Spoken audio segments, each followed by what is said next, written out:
fell in love with my husband's best friend, and it became more and more difficult to control that attraction.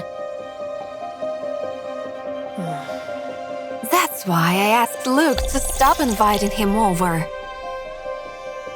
I don't like him at all. He has this heavy aura. Honey, he's the most positive person I know.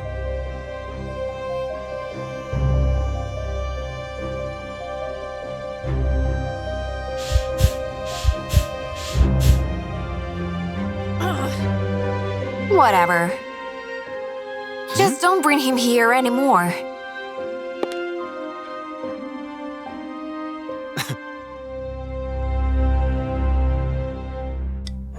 I was hoping that if I didn't see Rob, my passion would fade away.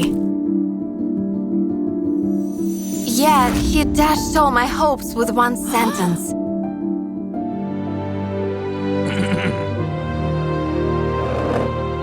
I like this neighborhood so much that I bought a house across the street from yours.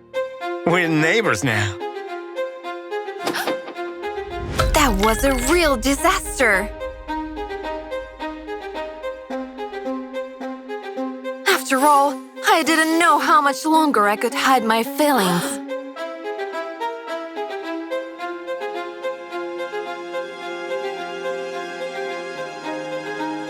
Wow!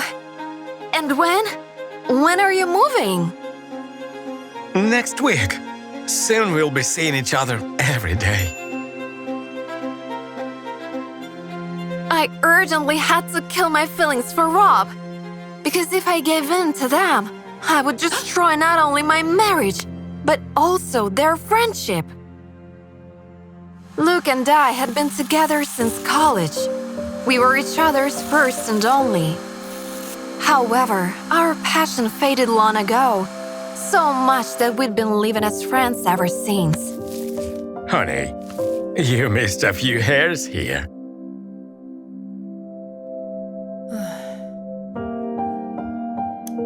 Still, I wasn't going to end our marriage, even though it wasn't the happiest.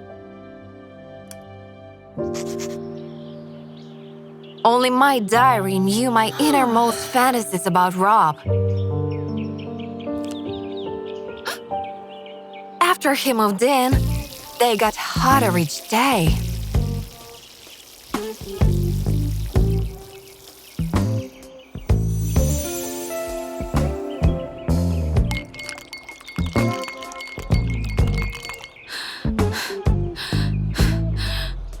For that reason, I decided to spend less time at home and found a new hobby, Latin American dancing. I'll be working late tonight anyway, so have fun.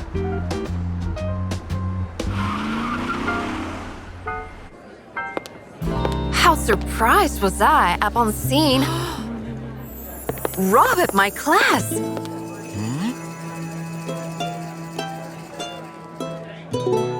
We were paired up. And I didn't even realize how I ended up in his arms.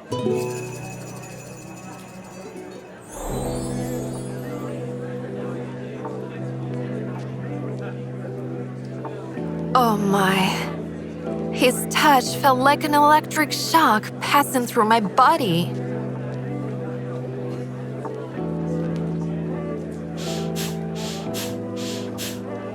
Leah? Are you okay? Yes, just got a little dizzy. I better go.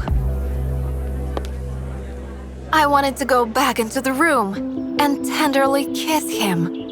Yet, I couldn't. I was married and not a cheater. Therefore, I chose to send my intense attraction in the right direction. The plan was to seduce my husband at his workplace. But he wasn't there. Honey, where are you? I'm at work, I told you. I'll be working late today. That's strange. I'm in your office and you're not here. Luke started talking about a second job, one I had never heard of before. I immediately suspected that he was cheating on me. Let it be true. Let him have a mistress. I pictured in my head being free after the divorce, dreaming that Luke would understand, giving Rob and I his blessing. What a fool I am. It will never happen. I was distracted from those heavy thoughts by a crash. I didn't notice Rob crossing the road and hit him right in front of our house. I'm so sorry. Are you okay? No, I think my leg is broken. I had to take Rob to the hospital as he refused to call the police or an ambulance. I don't want you to get in trouble. He leaned in and put his arm around me for support. In that instant, I felt thousands of butterflies in my stomach. It was painful knowing that he would probably never be mine. Unfortunately, the leg fracture was confirmed.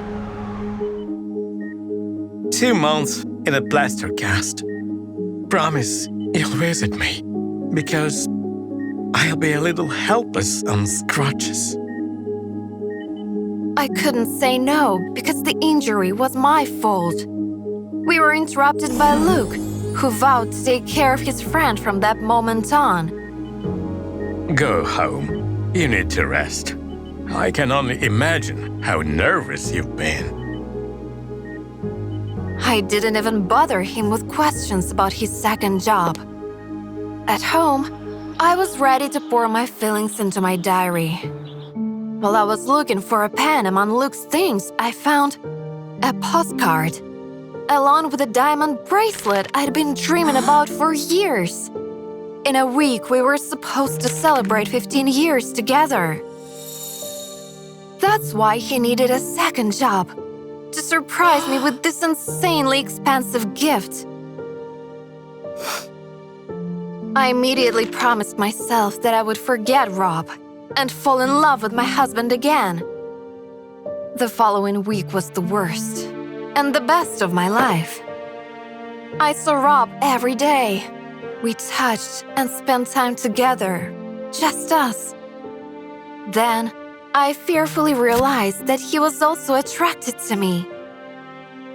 If I knew I had to break my leg for you to touch me like this, I would have done it sooner.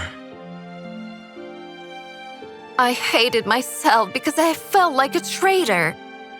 However, I was unable to improve my relationship with Luke. Every day, after his main job, he would stay late somewhere else and only returned when I was already asleep. Eventually, I took some time off work to bring Rob lunch. That's when I saw some strangers near my house. Hi! What's going on here? House viewing. We've been dreaming of buying it. We're just waiting for the owner to show everything to the people inside. I put an end to the circus right away. Look, what does this all mean? I want to find out how much they'll offer for it, and if it's enough for us to have a happy life. Separately. Separately? What are you talking about? Lydia, I know about your diary and Rob, but I don't mind. I really don't.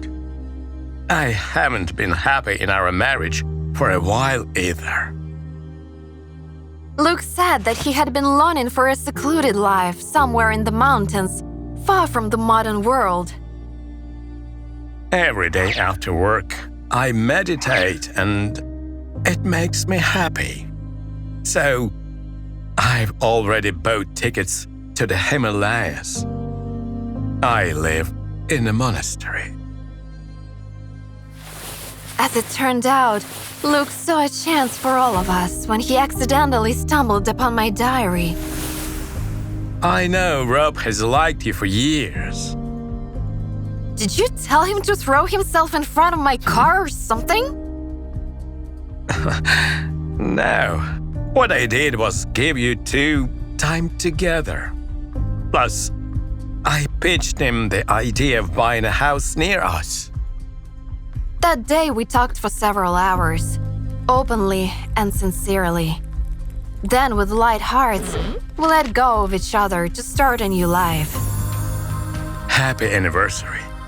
Thank you for 15 wonderful years. Goodbye. Now, I am the happiest of wives next to Rob, while Luke has become the jolliest traveler. After all, he had the courage to admit that he was living someone else's life and changed it entirely. Remember, it's never too late to create the life you want. Just follow your heart and listen when it speaks to you.